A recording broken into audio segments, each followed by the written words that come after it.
fans de ADTV, la chaîne du 21e siècle. C'est parti pour l'émission du soir.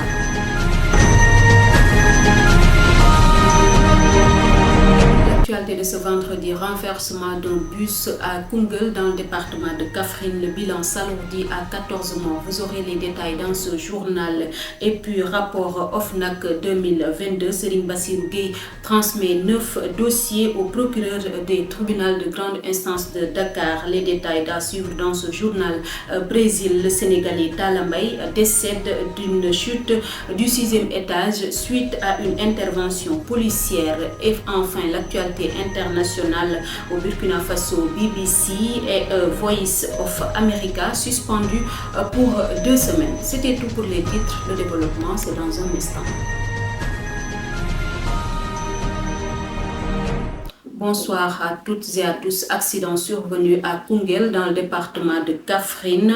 Le bilan s'alourdit à 14 morts. Selon notre source, des victimes se sont retrouvées coincées dans le bus qui s'est renversé suite à l'éclatement du pneu droit. Pour rappel, on parle d'une 50aine de blessés légers et graves. Le gouvernement et le sous-préfet étaient sur place. Les victimes, au nombre de 62, ont été transportés au district sanitaire de Koungheul. Et puis un véhicule du détachement sénégalais de la mission de la CEDEAO en Gambie s'est renversé ce mardi 23 avril à hauteur du village de Kalagi au cours d'une mission entre Keur Aïb et Kafenda. En effet, souligne un communiqué de la DIRPA, le véhicule militaire tentait d'éviter un véhicule civil roulant en sens inverse. Le bilan fait état d'un militaire décédé et 8 blessés, dont un grave. Je vous le disais tantôt dans les titres, le directeur général de l'Office national de lutte contre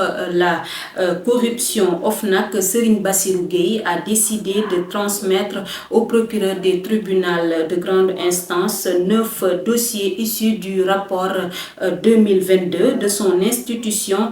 Le rapport, publié hier, compte 92 pages. Au total, 9 rapports d'enquête ont été transmis aux autorités judiciaires chargées des poursuites en 2022. Compte rendu signé. Il s'agit de l'affaire relative à l'acquisition et à la prestation de services de transport de vivres et autres produits dans la lutte contre les effets de la pandémie Covid-19, de l'affaire contre M. Chersek, maire de la commune de Ndindi, de l'affaire Ibrahima Thiam contre le président de la Chambre des métiers de Diourbel, de faux et usage de faux en documents administratifs contre Hassan Samba et le bureau des domaines de Ngor Almadi, de l'affaire Souleymane Iradian et consorts contre Ibrahima Ba, maire de la commune de Faoun.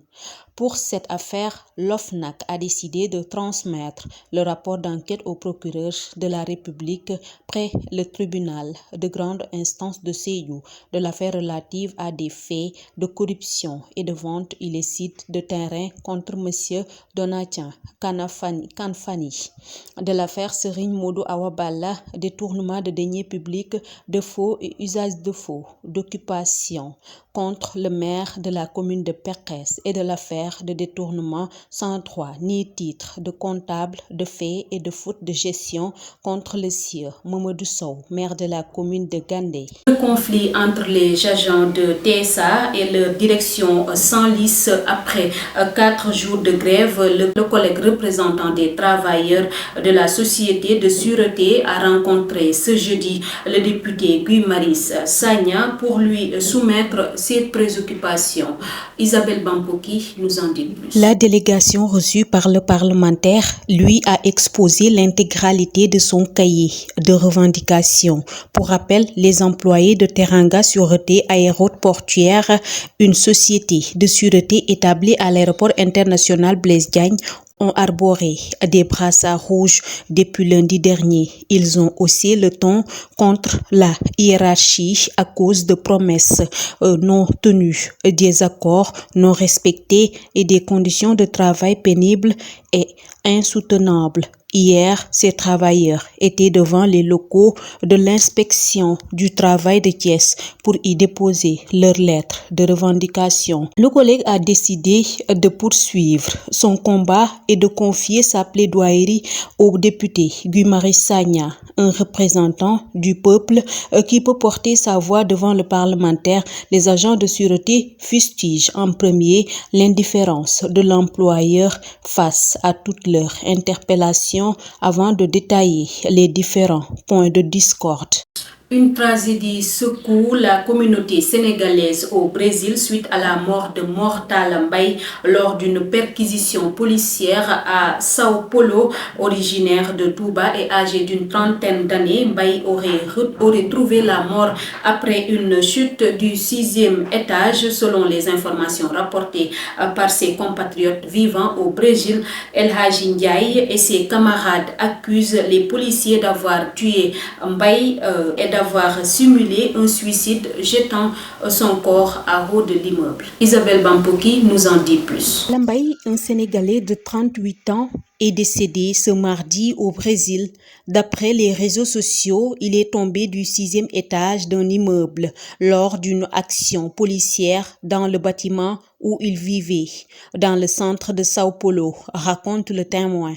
D'après plusieurs sources concordantes, les policiers se sont rendus dans le bâtiment où vivait Talla pour enquêter sur une plainte selon laquelle l'endroit abritait un magasin vendant des téléphones portables volés. Vers 19h. Des habitants ont rapporté avoir entendu le bruit d'un corps tombant au sol.